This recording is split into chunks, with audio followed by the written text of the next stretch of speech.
सलाम दोस्तों, मैं डॉक्टर पीट अपने बेटे एली के साथ एक और गुफ्तगू में आपको खुशामदीद कहता हूँ, जहाँ हम खुदा के कलाम में से गुफ्तगू करते हैं और उन चीजों में से एक मौजू जिस पर हम आज बात करना चाहते हैं, और वो मौजू है अंजील। अब बहुत से लोगों के लिए वो ये समझते हैं कि अंजील एक दुआ है जो हमें फिरदौस तक पहुँचाने के लिए करते हैं, और ये हमारे फिरदौस तक पहुँचने का टिकट है, हमारी जिंदगी की बीमा पॉलिसी है।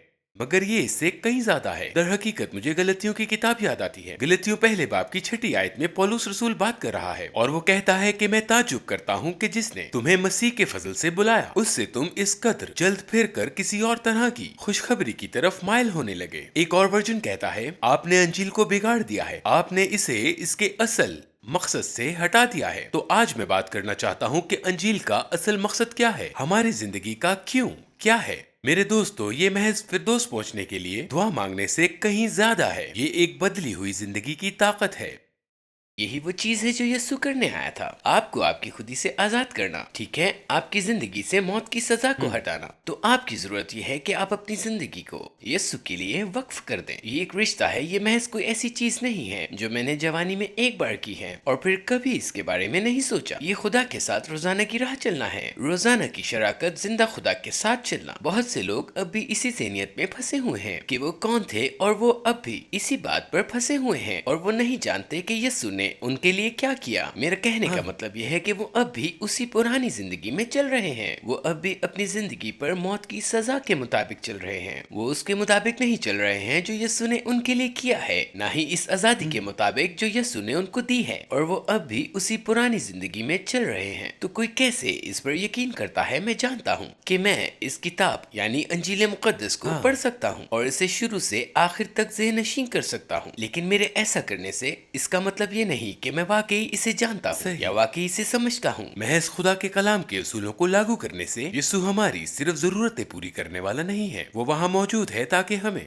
हमारी खुदी से आजादी दे सके। वो हमारा चरवाहा है। बाइबल कहती है कि वो हमारा चरवाहा है, हमें किसी चीज की कमी ना होगी, हमें किसी चीज की जरूरत नहीं होगी। ऐसा क्यों है? इसलिए नहीं कि खुदा ने हमें बड़े घर दिए हैं। मैं बड़े घरों या इस जिंदगी की अच्छी चीजों के खिलाफ नहीं हूँ, लेकिन एक वाकई मुबारक जिंदगी वो है जो हमारे खुदा में इतनी मुतमईन है कि और कोई चीज हमें मुतमईन नहीं कर सकती। एक फरोवानी की जिंदगी, जैसा कि खुदा यूहन्ना 10वें बाब की 10वीं आयत में बात करता है, जहाँ वो कहता है, मैं इसलिए आया कि वो जिंदगी पाए और कसरत से पाए। ये मकसद घरों और सब कुछ रखने के बारे में नहीं है। मैं चीजों के खिलाफ नहीं हूँ, लेकिन ये एक ऐसी जिंदगी के बारे में है जो खुदा में इतनी मुतमईन है कि आप खुदा की मोहब्बत की चौड़ाई, गहराई, लंबाई और बुलंदी को जानते हैं, जो इल्म से परे है। आप खुदा की तमाम मामूरी से भर जाते हैं और आपकी जिंदगी हकीकत में बहने लगती है। आप इस बात को रोक नहीं सकते कि खुदा के साथ रिश्ते में होना क्या है। मेरे दोस्तों, एक रिश्ते का समर जो बहे जाता है ये है कि हम उसकी फितरत को अपनाना शुरू करने लग जाते हैं। हम बहने लगते हैं और हमारी जिंदगी का सबूत ये होता है कि हम मोहब्बत में चलने लगते हैं। मसीह की फितरत जो है गर्ज, सब्र, मेहरबान और मोहब्बत वो है जो गलतियों का हिसाब नहीं रखती, और मोहब्बत हमारी जिंदगियों का सबूत बन जाती है। मेरे दोस्तों, इंसान के गुनाह में गिर जाने का नतीजा एक खुदगर्ज जिंदगी था। हम दूसरों के खर्च पर अपने फायदे के लिए जीते हुए पैदा हुए थे, लेकिन वो खुदगर्ज जिंदगी जिससे यीशु हमें आजाद करने के लिए आया था, असल में एक कैद है। मैं आपकी हौसला अफजाई करूंगा। ये एक ऐसी कैद नहीं है जिसमें आप अब्दियत के इस तरफ जीना चाहते हैं। मेरे दोस्तों, आप जमीन पर फिरदौस का तजर्बा कर सकते हैं। वो कैसे? एक मसलूब जिंदगी गुजार कर, खुदा की मौजूदगी में आकर, उसके साथ अपना रिश्ता बनाकर। आप जानते हैं कि इफ्सियों, मुझे इफ्सियों की किताब ज़ाती तौर पर बहुत पसंद है। ये आपको बताती है कि यीशु ने आपके लिए क्या किया है, और फिर ये आपको बताती है कि आपको कैसे जीना है। इसमें वो बातें हैं जो नए ईमानदारों की हौसला अफजाई करती हैं, लेकिन मैं उन लोगों की भी हौसला अफजाई करता हूँ जो 20 सालों से खुदा के साथ चल रहे हैं। वाकई इफ्सियों में गहराई से जानिए, क्योंकि ये आपको बताती है कि आप कौन हैं। ये वो आयतें हैं जिन्हें मैं लिख लेता हूँ और फिर मैं अपने लिए दुआ करता हूँ, क्योंकि जब वो दुश्मन की झूठी बातें, क्योंकि जब वो दुश्मन के फितने आए तो मेरे पास एक हथियार होता है, मेरे पास सच्चाई होती है। और जब यीशु इस बारे में बात करते हैं तो वो कहते हैं कि सच्चाई तुम्हें आजाद करेगी। तो सच्चाई क्या है? सच्चाई उसके कलाम में है। सच्चाई ये है कि आप बख्शे गए हैं। सच्चाई ये है कि यीशु ने पहले ही आपके लिए कीमत अदा कर दी है। ये वो मुख्तलिफ हकायक हैं जिनसे मैं दुश्मन का मुकाबला कर सकता हूँ। जब भी मैं अपनी गाड़ी में होता हूँ اور کوئی جھوٹا آتا ہے تو میں ان حقائق کو بیان کرنے لگتا ہوں۔ میں آپ کو حوصلہ افزائی دیتا ہوں۔ یہ واقعی بہت آسان طریقہ ہے اور میں چاہتا ہوں کہ آپ اسے اپنی زندگی میں شروع کریں، چاہے آپ اس پر یقین نہ بھی رکھیں، لیکن واقعی میرے خیال میں کبھی کبھار ہمیں اسے ایک نقطے تک پہنچانا چاہیے جہاں ہم خدا کی حمد و ثنا کر رہے ہوں، حتیٰ کہ ہم اسے نہ دیکھ رہے ہوں، حتیٰ کہ ہم اس پر ابھی بھی یقین نہیں رکھتے، مگر ہم جانتے ہیں کہ وہ کون ہے۔ ہم واقعی میں ہی جانتے ہیں کہ وہ کون ہے اور اس نے ہمارے لیے کیا کیا ہے، اور اس بات پر میں خدا کی حمد و ثنا کر رہا ہوں، اور ایسا کرنا بے حد آسان ہے۔ آپ کو بس کہنا ہے کہ خداوند میں تیرا شکر کرتا ہوں، خداوند میری مصیبت کے درمیان، میری مشکلات کے درمیان تو نے نیچے آ کر سوچا کہ میری زندگی کی قیمت میرے لیے موت کے لائق ہے۔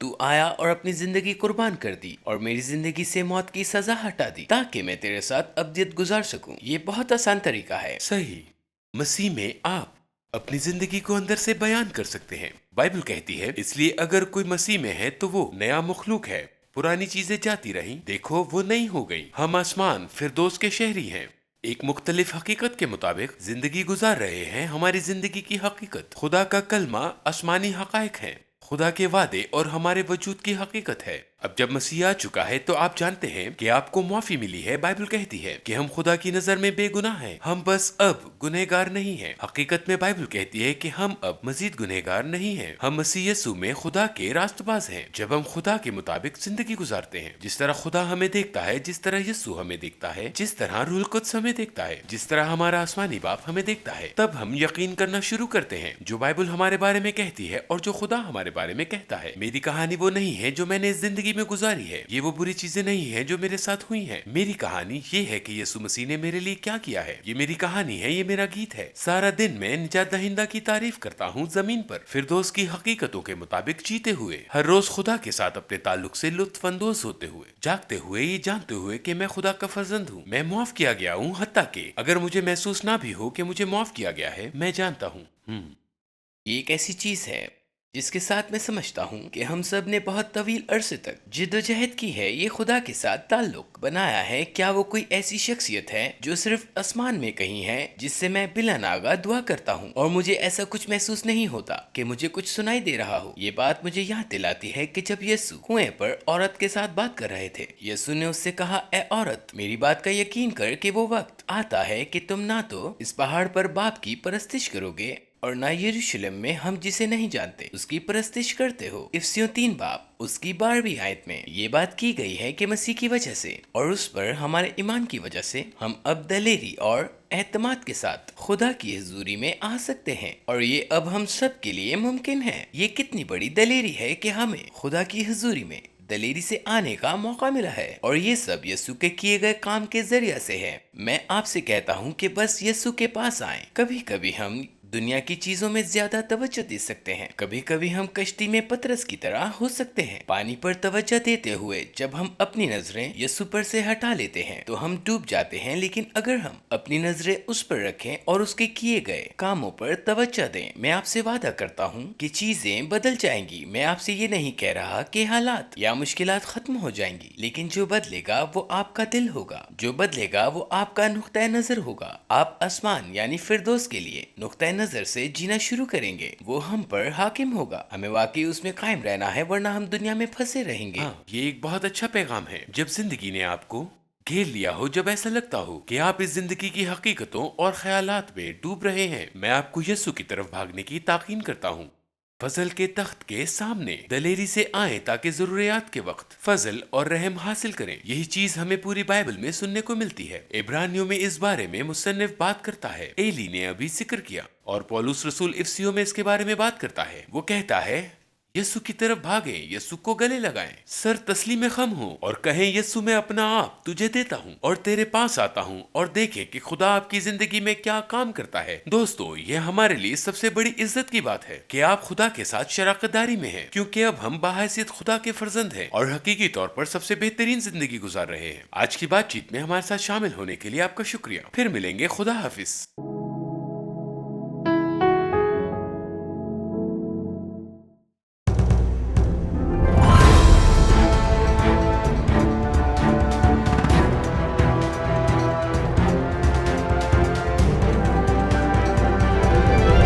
You are watching Shine Star TV. Be the light.